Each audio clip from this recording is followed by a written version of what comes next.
Assalamualaikum warahmatullahi wabarakatuh.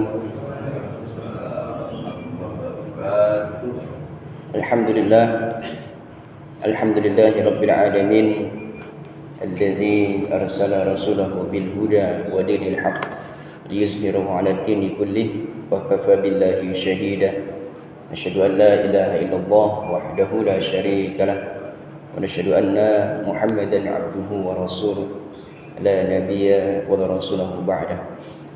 Allahumma salli wa sallim wa barik ala sayyidina Muhammadin asyrafil anbiya'i wal mursalin wa ala alihi wa ashabihi ajma'in, amma ba'du.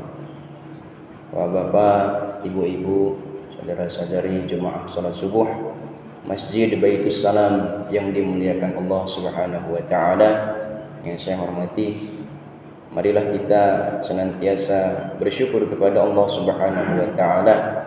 Alhamdulillah yang telah membangunkan kita dari tidur, menggerakkan hati kita untuk dapat hadir di masjid ini, di rumahnya Allah ini, dan mengumpulkan kita untuk melaksanakan sholat subuh berjamaah. Tidak semua orang mendapat nikmat ini.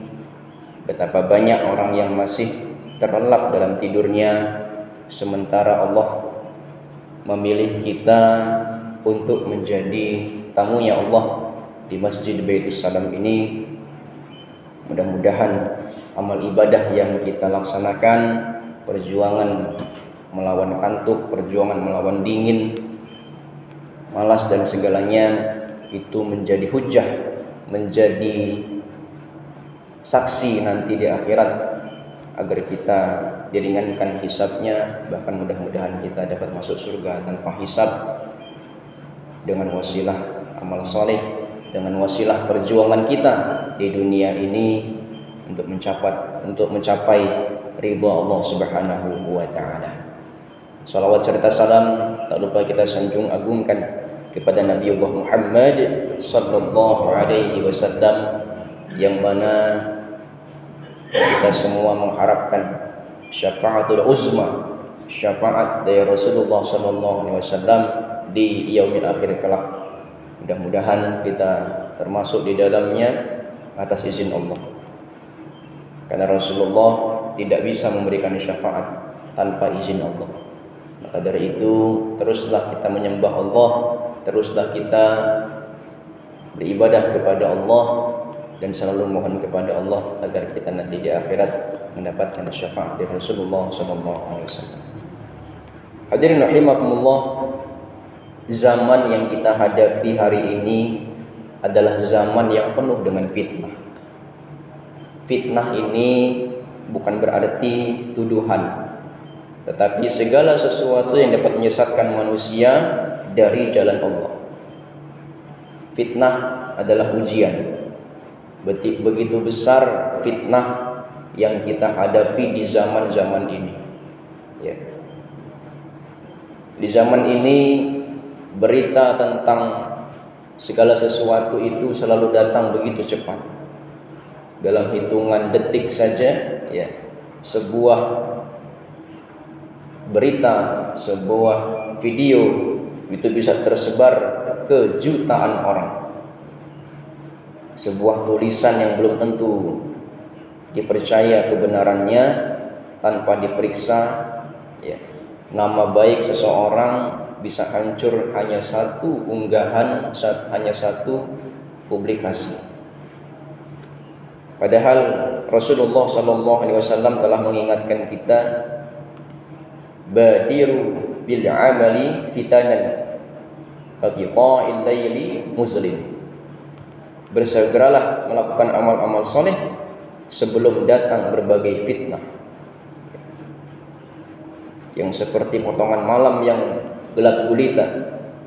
Seseorang pada pagi hari beriman, lalu sore harinya menjadi kafir, atau sore hari beriman, lalu pagi harinya menjadi kafir. Ia menjual agamanya demi sedikit keuntungan dunia. Hadis riwayat Muslim. Jadi di tengah banyaknya fitnah ini, kita sebagai orang beriman jangan kehilangan arah. Jangan kehilangan arah dalam menghadapi zaman yang penuh dengan fitnah ini. Apalagi tadi dalam sabda Rasul tadi, manusia itu bisa di pagi harinya beriman, sore harinya bisa berubah jadi kafir. Atau sebaliknya, sore harinya beriman, pagi harinya bisa jadi kafir. Ini zaman sekarang ini begitu banyak terjadi. Ini kita harus waspada sebagai orang beriman.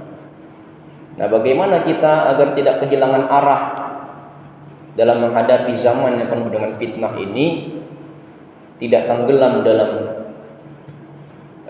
hal-hal yang sifatnya fitnah di zaman sekarang ini? Maka kita harus mencari yang namanya teladan yang tidak boleh kita lupakan. Salah satunya yaitu adalah sahabat Nabi yang paling mulia setelah para nabi. Bahkan kalau dalam sebuah riwayat itu asar ulama, kalau ada nabi setelah Muhammad, ini salah satunya. Kalau Pak ya, tapi nabi hanya terakhir adalah Nabi Muhammad. Siapakah beliau? Beliau adalah Abu Bakar As-Siddiq radhiyallahu taala anhu. Jadi beliau ini mendapatkan gelar As-Siddiq, yang artinya orang yang sangat membenarkan. Orang yang membenarkan. Mengapa Abu Bakar ini mendapatkan gelar As-Siddiq? Ketika Rasulullah SAW menceritakan peristiwa Isra wal Mi'raj, banyak orang langsung mengejek dan menganggap mustahil itu terjadi. Bahkan sebagian yang sebelumnya mengaku beriman menjadi ragu terhadap keyakinannya. Kemudian orang-orang Quraisy mendatangi Abu Bakar. Mereka berkata, Muhammad mengaku semalam pergi ke Baitul Maqdis, lalu naik ke langit, kemudian kembali ke Mekah dalam satu malam. Apakah engkau mempercayainya? Pada saat itu ada yang mengejek, ada yang menganggap, pokoknya banyak tuduhan-tuduhan yang diberikan kepada Nabi Muhammad SAW pada saat itu. Bayangkan kalau peristiwa itu terjadi hari ini, mungkin sudah viral di media sosial, sudah muncul komentar, sudah muncul ejekan, atau mungkin meme. Sekarang ini sudah ada meme yang dibuat-buat begitu ya. Bahkan banyak sekali mungkin konten yang mencemooh hal itu. Tetapi pada saat itu Abu Bakar As-Siddiq tidak berkata, wah saya cek dulu, komentar dulu, kemudian mendengar Quraisy pada saat itu. Tidak.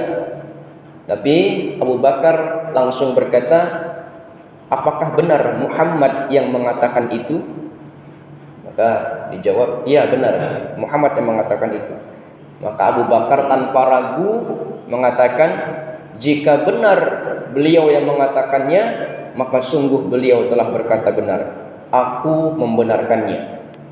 Bahkan untuk berita yang lebih jauh daripada itu, seperti wahyu yang turun dari langit. Jadi Abu Bakar pada saat itu begitu banyak yang mengejek, begitu banyak yang memustahilkan hal itu terjadi. Abu Bakar justru bilang itu malah benar. Kalau itu perkataan Muhammad. Jadi keimanan Abu Bakar tidak goyah dengan opini manusia yang banyak. Apa pelajaran pertama dari kisah ini? Jadi jangan menjadikan media sosial sebagai ukuran kebenaran. Hari ini banyak orang lebih percaya komentar, kalau sekarang ini warganet, netizen gitu ya, netizen, daripada ayat Al-Quran. Lebih percaya potongan video daripada penjelasan ulama. Lebih percaya isu daripada tabayun terlebih dahulu.